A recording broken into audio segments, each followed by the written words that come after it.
बिस्मिल्लाहिर्रहमानिर्रहीम, अस्सलाम वालेकुम। क्या हाल है आप सबके? उम्मीद है सब खैरियत से होंगे, खूब मज़े में होंगे और इन्जॉय कर रहे होंगे। और जनाब यहाँ पे आप देख ही सकते हैं कि अप्रैल होता तो है बाहर का मौसम, और इसमें होती है खूब सारी बारिश और फूल खिलते हैं। आप अपने गार्डनिंग का प्रोसेस स्टार्ट कर देते हैं, लेकिन कनाडा में हमेशा ऐसे ही होता है। आखिर के महीने ऐसे ही धोखेबाज हैं। हर वक्त आपको लगता है कि अब गर्मी आई, अब गर्मी आई, तो गर्मी आती ही नहीं है। व्लॉग का ये पार्ट आप सबके लिए, जिनको स्टफ़ीज़ या टेडी बेयर बहुत अच्छे लगते हैं, उनके लिए बहुत मज़ेदार होने वाला है। इतना अडोरेबल एक्सपीरियंस है कि मैं आपको क्या बताऊं। मेरे सब बच्चों ने ये एक्सपीरियंस यूएई में किया हुआ था। हुसैन के लिए ज़ाहिर है यहाँ पे कहीं बिल्ड अ बेयर था ही नहीं, तो कभी ख्याल नहीं आया। लेकिन रिसेंटली हमें पता चला कि हमारे मॉल में बिल्ड अ बेयर आ चुका है। अच्छा, काफ़ी अरसे से आया हुआ था, लेकिन अब हम कोई अच्छा इवेंट चाह रहे थे। माशाल्लाह हुसैन ने इस साल रोज़ा रखा, तो अल्हम्दुलिल्लाह बहुत सारे तोहफ़े तोहफ़ मिले, ईदी भी इकट्ठी हो गई।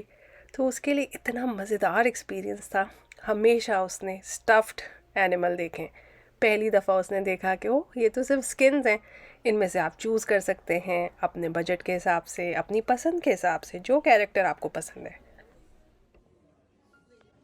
और मुझे बहुत हैरत हुई। मैं समझती थी कि ये बहुत ही फेमस किस्म के कैरेक्टर्स को पिक करेगा, लेकिन उसने बिल्कुल दो अननोन किस्म के कैरेक्टर पिक किए अपनी चॉइस से। डिसीजन मेकिंग उसकी थी।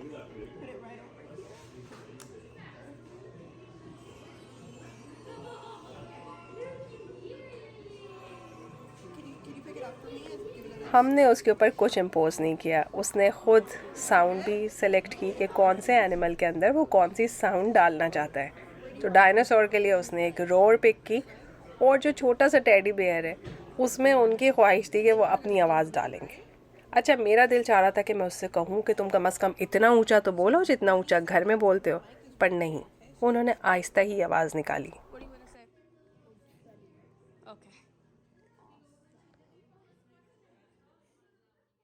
No, wait, not yet. 3, 2, I'm ready. Switch.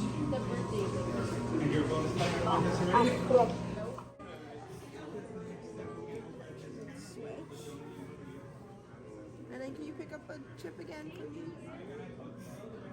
So then you should hold, I want you to hold her arm while I take pictures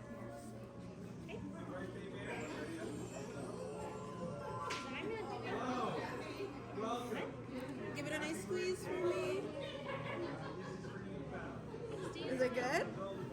Okay, awesome. Do you want to put it in the right hand here? तो सबसे पहले तो stuffy select हुए, उसके बाद उनकी आवाज़ें final हुई, और आवाज़ें फ़ाइनल होने के बाद अब बारी थी कि उनको ज़िंदा करने की उनको फ्लफ़ अप करने की। तो ये वाला जो मज़ेदार किस्म का स्टेप है ना, ये बच्चा खुद करता है। ये देखिए, फॉर 30 सेकेंड्स वो खुद बेयर इंजीनियर बन गया। उसने अपने बेयर को खुद स्टफ़ किया है। ये जो फ्लफ़ी सा मटेरियल या जो स्टफ़्ड अंदर मटेरियल होता है, वो सब का सब आपको नज़र आ रहा है साथ में घूमता हुआ इस ड्रम के अंदर, इस सिलेंडर के अंदर। तो इस पाइप के थ्रू वो जाता है और हर जगह पे फिलअप हो जाता है। अच्छा, वो बच्चों से पूछते हैं कि आपको सॉफ्ट चाहिए, आपको हार्ड चाहिए, आपको ओवरफिल्ड चाहिए। तो आपको अपने टेडी बेयर का जैसा टेक्सचर चाहिए, जैसा टेडी बेयर आप पसंद करते हैं, उस तरह से आप इसको फ्लफ़ अप करवा सकते हैं।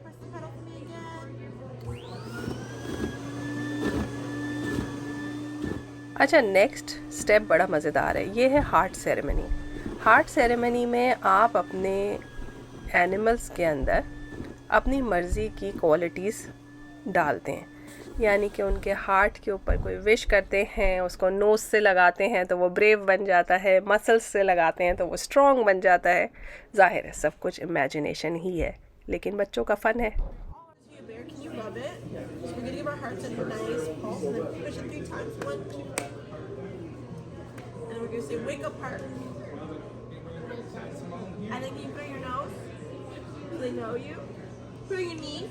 So they always need you. Put it on your back. So they always have your back. And then put it on your belly.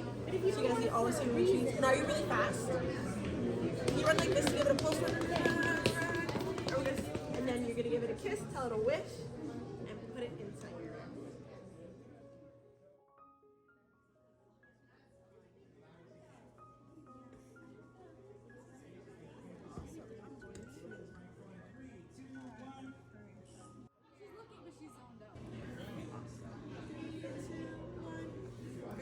batch. Okay, you're all set to go. चले जी, इससे final होने के बाद सबसे important step, अब आपका teddy bear कपड़े क्या पहनेगा। तो पहले तो सारी पेमेंट थी टेडी बेयर की स्टफिंग की, लेकिन ये कपड़े एक्स्ट्रा हैं, आप चाहें तो ख़रीदें, नहीं तो कोई बात नहीं, बस माँ बाप की जेब हल्की करने के बहाने हैं। तो जनाब टेडी बियर को तो मिल गए कपड़े, लेकिन डायनासोर से हमने कर ली माजरत। हमने कहा भाई तुम जानवर हो, तुम ऐसे ही रहो। Okay.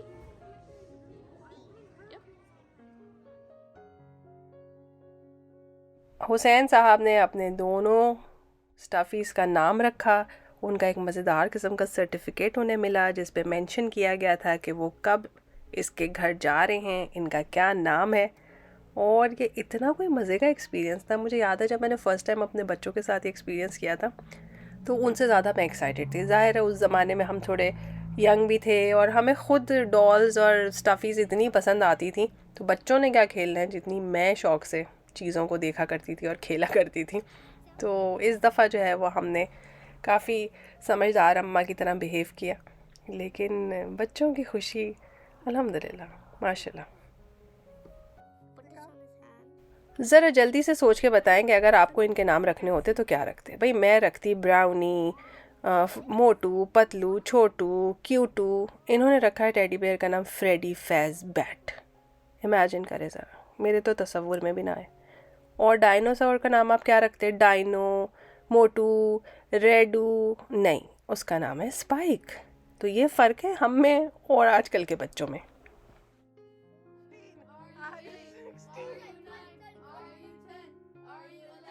हमारे घर में आइसक्रीम केक तभी आता है जब हम किसी भी बच्चे के पैदा होने की खुशी मनाते हैं। तो अल्हम्दुलिल्लाह अल्लाह ताला ने नेमतें अता फ़रमाई हैं। अल्लाह ताला इनको ऐसे ही हंसता बसता और सलामत रखे, हर बुरी नज़र से बचाए। और देखिए कैलोरी काउंट हो रही थी कि क्या खा सकते हैं और क्या नहीं खा सकते। तो जनाब एक रात पहले हमने की पार्टी और नेक्स्ट डे मेरी फ्रेंड लेकर आ गई इतने ज़बरदस्त मज़ेदार किस्म के बैंगन। मैं बहुत मुश्किल से जो है वो रमज़ान के बाद रूटीन में आने की कोशिश कर रही थी, आ ही नहीं पा रही थी। तो मैंने सोचा ये बैंगन इस बात का इशारा है कि मुझे नॉर्मल कुकिंग स्टार्ट करनी चाहिए। तो मज़ीद इस टॉपिक पे बात आगे चल के करते हैं। यहाँ पे मैंने चने की दाल में ज़रा सी मूंग की दाल डाल के और सारे मसाले डाल के उसे प्रेशर कुक कर लिया है। एक बड़ा टमाटर 4 हिस्सों में तकसीम किया है और बैंगन के भी बड़े बड़े टुकड़े करके नमक वाले पानी में भिगो के रख दिया है ताकि काले भी ना हो और इनकी कड़वाहट भी चली जाए। यहाँ पे हो रहे हैं आलू बॉयल, साथ ही हमारी दाल भी प्रेशर कुक हो गई। अच्छा ये दाल जो है ना इस वक्त 80% गली थी, फुल नहीं गली थी। इसके अंदर मैंने टमाटर और बैंगन डाल के इसको 2 सीटी और दे दिए। 2 बैंगन के टुकड़े नीचे गिर गए, अब क्या कर सकते हैं। तो यहाँ पे मैंने 2 सीटी दिया तो देखिए कि टमाटर और बैंगन दोनों चीज़ें बहुत अच्छी तरह से गल गई हैं, दाल भी गल गई है। दाल को हम बिल्कुल मैश नहीं रखेंगे, इसी तरह से खड़ा खड़ा करेंगे, इसमें ज़ोर ज़ोर से चम्मच नहीं डालेंगे वरना सारी दाल आपस में बस गुत्थम गुत्था हो जाएगी। आखिर में मैंने इसमें इमली का पानी डाल के इसको 2 बॉयल दिलाए। मैंने इसको बघारा बिल्कुल भी नहीं था क्योंकि आजकल हमारे घर में लोग बहुत हेल्थ कॉन्शियस हुए हैं। तो बैंगन और टमाटर का दालचा इस तरह से मिनटों में हो गया तैयार। अब बैंगन इतना बड़ा था कि दालचे में जाने के बाद भी बचा हुआ था, तो उस आधे बैंगन को मैंने बारीक टुकड़ों में काटा, साथ में उसके 2 आलू छोटे छोटे काटे और मसाला बना के इसको भी पका डाला। मैंने कहा आज तो हम बैंगन का दिन मनाएंगे। और यकीन माने अभी भी 2 बैंगन मेरे पास फ्रिज में रखे हुए हैं। अब अगले कुछ अरसे में आपको बैंगन ही देखने को मिलेंगे। और यहाँ पे देखें शाहकार, हमारी फैमिली में कोई इस पैन को फुल चूल्हे पे रख के कोई काम करने चला गया। अब मेरा इतना अच्छा पैन जो है वो ख़राब हो गया, समझ में नहीं आ रहा इसका मैं क्या करूँ। उसके ऊपर ब्राउन निशान आ गया। जो आलू उबाले थे उन से मैंने बना लिए हैं कटलेट्स, क्योंकि हुसैन साहब को आलू के बन कबाब बहुत अच्छे लगते हैं। और चूँकि उस दिन हमारे घर में बैंगन डे था तो आप समझ ही सकते हैं पब्लिक बहुत ज़्यादा एहतजाज करने वाली थी। जिन्होंने एक दिन पहले पिज़्ज़ा खाया और अगले दिन अम्मा दाल में भी बैंगन और सालन में भी बैंगन खिलाने वाली हों, तो उन बच्चों ने शोर तो करना ही था। तो किस्सा मुख्तसर, इन लोगों ने खाए आलू वाला बन कबाब। उस दिन का लंच और डिनर इनका यही था। और मैंने और जो लोग कर रहे थे एक्सरसाइजेज़ और डाइटिंग, उन्होंने दालचे पे इक्तफ़ा किया। वैसे मैं कोई डाइटिंग नहीं कर रही, मुझे दालचा अच्छा लगता है तो बस। लेकिन जब इतने बैंगन खाएं तो ज़बान कुछ ना कुछ तो तरसती ही है ना। तो मैंने फिर शाम में रोल और थोड़े से और जो फ्राइड आइटम्स थे वो मैंने सब एयर फ्राई किया। यकीन करें कुछ भी फ्राई नहीं किया, और चाय के साथ इसको इंजॉय किया अल्हम्दुलिल्लाह। और जी ये है नेक्स्ट डे, और मैं स्कूल से वापस घर जा रही थी और मैं देख रही थी कि मौसम जो है वो बड़ा सुहाना है, तो कोई ना कोई ऐसे मज़ेदार किस्म के काम करने की ज़रूरत है जिसका रिज़ल्ट अच्छा निकले और बच्चे बैंगन के सदमे से बाहर आ सकें। वैसे किसी को अगर बैंगन पसंद होंगे ना तो वो कहेंगे आज तो सबीन ने बहुत बैंगन की बातें कर ली, लेकिन हमें भी पसंद है तभी हमने पकाए। तो यहाँ पे हमने थोड़े से पानी के अंदर ईस्ट को घोल लिया था और उसके अंदर हमने डाल दिया है 3 टेबलस्पून भर के चीनी। थोड़ी देर इसको रखेंगे, अगर ये बबल अप होगा तो आपका ईस्ट ठीक है, अगर बबल अप नहीं होगा तो प्लीज़ नया ईस्ट लेकर आएँ वरना आपकी ब्रेड ज़ाया हो जाएगी। आटे के अंदर मैंने नमक और चीनी दोनों चीज़ें शामिल कर दी हैं। आप चाहें तो इसमें मज़ीद चीनी भी डाल सकते हैं, लेकिन मैंने नहीं डाली। चीनी गई है ईस्ट वाले महलूल में और 1 चम्मच चीनी मैंने डाली है अपनी ब्रेड में। उसके साथ मैंने डाल दिए हैं 2 अंडे, ऑयल और दूध। अब इन सब चीज़ों को आपको समझ ही आ रहा होगा, मिक्स मिक्स मिक्स करेंगे, अच्छा सा प्यारा सा स्मूथ सा डो बना लेंगे। इसके अंदर बहुत सारी तरह के लिक्विड हैं, ऑयल है, अंडा है, दूध है, तो इसको गूंदने में बहुत ज़्यादा तकलीफ़ का सामना नहीं करना पड़ेगा। तो स्मूथ सा डो बन जाए तो उसको आपने 2 हिस्सों में तकसीम कर लेना है। अब ये ऑप्शनल है, आप चाहते हैं चॉकलेट ब्रेड बनाना तो आप अलग अलग कर लीजिए, वरना आप एक सिंपल ब्रेड भी बना सकते हैं। मैं चाह रही थी कि मैं चॉकलेट ब्रेड बनाऊँ, तो मैंने आधे डो के अंदर 2 टेबलस्पून भर के कोको पाउडर डाल दिया। अच्छा, इसको गूंदना थोड़ा सा मुश्किल था, अगर आप चाहें तो कोको पाउडर को 1 टेबलस्पून गर्म पानी में अच्छी तरह से घोल लें और उसके बाद आटे में शामिल करेंगे तो ज़्यादा अच्छे से गुन जाएगा। अब आप देख लें आटा किस तरह का है, इसको हम ढक के रख देंगे जब तक ये साइज़ में डबल नहीं हो जाता। सही है, आसान है। अब इसके ऊपर लगाएंगे कवर और किसी भी गर्म जगह पे रख दें। गर्म जगह का मतलब है कि ढक के रख दें, अवन में रख दें, माइक्रोवेव में रख दें, कहीं भी रख दीजिए यार, हो जाएगा 1 से 2 घंटे में डबल। और ये देखें एक और एक्सीडेंट, हमारे ढक्कन के अंदर भी सुराख हो गया क्योंकि हमने गलती से इसके ऊपर गर्म चम्मच रख दिया था।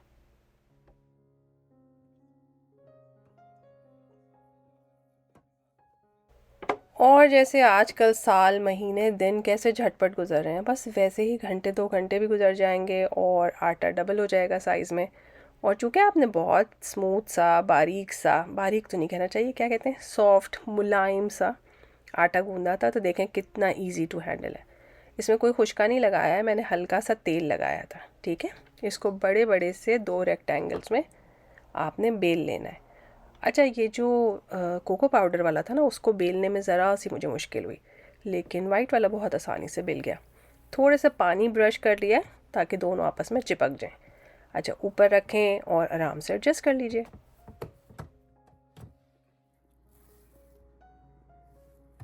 अच्छा, ये सारी ड्रामेबाजी और सारे शशके ये मैं बस अपने लिए कर रही हूँ। अगर आप चाहें तो सीधा सीधा इन्हें लोफ टिन में डाल के 2 ब्रेड्स बना सकते हैं और आराम से खा सकते हैं, लेकिन हमें तो कुछ ना कुछ उल्टा सीधा करना ही होता है। अच्छा, ये चॉकलेट स्प्रेड किसी ने मुझे भेजा था, ये देसी ग्रॉसरी स्टोर्स पे मिल रहा है, ये हलाल है। और जो बाइकॉट वाला चॉकलेट स्प्रेड है हम आजकल वो इस्तेमाल नहीं कर रहे, तो आप आराम से इसको फाइंड आउट कर सकते हैं अगर आपके घर के पास कोई भी हलाल अरबिक स्टोर है या कोई भी एशियन स्टोर है।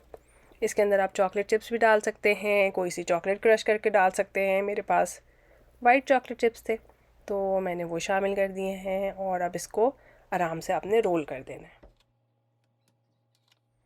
अब आप इसको पूरा रोल करके भी बेक कर सकते थे, लेकिन नहीं, हमें तो और भी कुछ करना है, तो हमने इसे हाफ वे रोल किया। उसके बाद हमने इस तरह से छोटे छोटे से, देखें कितने अच्छे पीसेस में उसको कट कर लिया।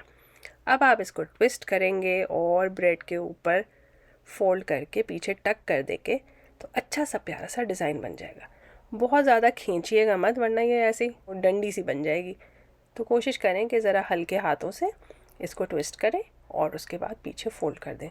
आई होप कि आपको समझ आ रहा होगा कि मैं क्या कर रही हूँ।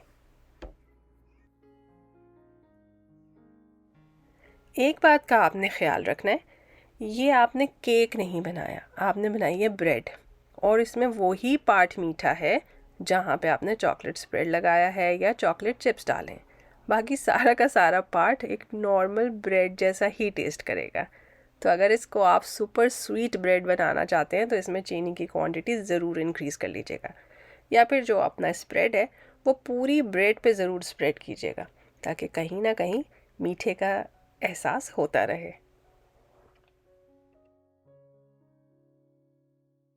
देखा कितना अच्छा मज़ेदार किस्म का शेप बन गया। अच्छी लग रही है ना ब्रेड? मुझे बहुत पसंद आई है ब्रेड, माशाल्लाह माशाल्लाह। अच्छा, इसको आप जो है वो अंडे की जर्दी से ग्लेज़ कर दीजिए। उससे क्या होगा कि बेक होने के बाद इसके ऊपर एक बड़ी अच्छी प्यारी सी शाइन होगी। ऑप्शनल है, नहीं करना चाहते तो भी चलेगा, कर देंगे तो भी अच्छा है। इसको मैंने राइज़ होने के लिए रख दिया मज़ीद 30 मिनट्स के बाद ये थोड़ी सी राइज़ हो गई। इसके बाद हम इसे प्री हीटेड अवन में बेक करेंगे। डिस्क्रिप्शन ज़रूर चेक कीजिएगा, इंग्रेडिएंट्स और अवन टेम्परेचर सब कुछ उसमें लिखा हुआ होगा। इसको मैंने डाल दिया। अच्छा, मैं सोच रही थी कि ये ब्रेड बनेगी कम अज़ कम भी 50 मिनट्स में। कैन यू इमेजिन, ये 35 मिनट्स में बन गई। क्या मज़े की बात है। ये बात बताने का मकसद ये है कि हर अवन में चीज़ें डिफरेंट तरह से रिएक्ट करती हैं। हो सकता है आपके अवन में ये थोड़ी देर से बने, हो सकता है किसी और के अवन में और मज़ीद जल्दी बन जाए। मैं अगर जानती कि ये इतनी तेज़ी से बनेगी तो मैं इसे 5 मिनट मज़ीद पहले निकाल लेती, लेकिन अल्हम्दुलिल्लाह ये बहुत अच्छी बनी। और इसके ऊपर जो आपको एक चमक नज़र आ रही है वो अंडे की जर्दी की वजह से है।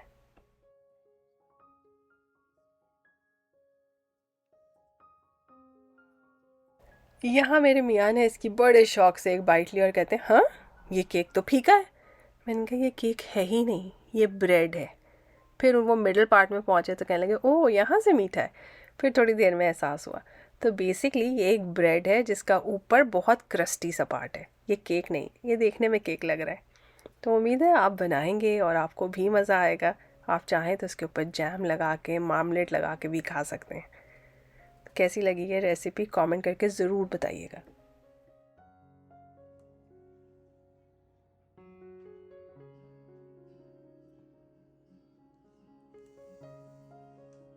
और जी एंड ऑफ द व्लॉग की तरफ जाते जाते मैं आपको एक मज़े की कार्रवाई दिखाना चाह रही थी।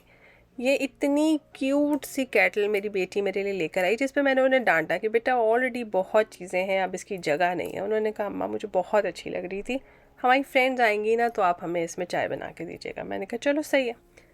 अब मैं इसको खोल रही हूँ तो ज़रा मुलाहिज़ा कीजिए, नहीं खुल रही वो। बिल्कुल कैटल नाराज़ हो गई। उसने कहा कि आपने मुझे अच्छी तरह से अपने घर में वेलकम नहीं किया, अब मैं नहीं खुल रही, बिगाड़ लें आपने जो बिगाड़ना है। भाई मैंने इसके साथ 10-15 मिनट लगाए। फिर मैंने अपने मियाँ को बुलाया, उन्होंने 10-15 मिनट लगाए। हम समझेंगे जो बीच में पैकिंग मटेरियल है उस पर कोई ग्लू होगी, वो चिपक गई है, उसकी वजह से नहीं खुल रहा। अंदर गर्म पानी डाला इसकी टूंटी से, बहुत बहुत बहुत एफ़र्ट की, मैं बता नहीं सकती। मतलब 15-20 मिनट इसके साथ हमने लगाए कि आखिर मसला क्या है। तो फाइनली गर्म पानी डालने के बाद और वो एक पेपर खींचने के बाद ये खुल गई। अच्छा, जैसे ही ये खुल गई तो मेरे मियाँ ने कहा, ओह देखो यहाँ पे पेपर फंसा हुआ था और इसमें एक लॉक है, तो इसको एक ख़ास जगह पे ख़ास एंगल से डालना पड़ेगा, अदरवाइज़ ये स्टक हो जाएगी। मैंने कहा ठीक है। अभी मैंने हाथ भी नहीं लगाया, लंबी सी तकरीर सुनी मैंने कि इसको आपने नेक्स्ट टाइम ऐसे बंद करना है वरना ये फंस जाएगा, ये हो जाएगा, वो हो जाएगा। और डिमॉन्स्ट्रेशन करते करते ही वो लिड दोबारा फंस गई। और आप यकीन करें कि वो नहीं निकली। अब उसके अंदर कोई पेपर भी नहीं है, वो खिंच के भी नहीं निकल रही, गर्म पानी से भी नहीं निकल रही। तो फाइनली मैंने डिसाइड किया है कि मैं इसको रिटर्न ही कर दूँगी। यहाँ से हमें सबक ये मिलता है कि कभी कभी बहुत अच्छी, बहुत प्यारी चीज़ें, अच्छे मौके हमारे हाथ में आते हैं और निकल जाते हैं, और कभी कभी हम खुद ही उन्हें अपने हाथ से जाने देते हैं। तो याद रखिए, हर चीज़ में अल्लाह की मसलहत है, उसकी खैर मांगिए। अल्लाह ताला आपको, मुझे अपनी हिफ्ज़-ओ-मान में रखे, हर बुराई और बुरी नज़र से बचाए, हमें आसानियाँ अता फ़रमाए और हमें तौफ़ीक दे कि हमारी ज़ात से दूसरों को भी आसानी मिले। फिर मिलेंगे एक नए मज़ेदार से व्लॉग में। तब तक के लिए अल्लाह हाफ़िज़।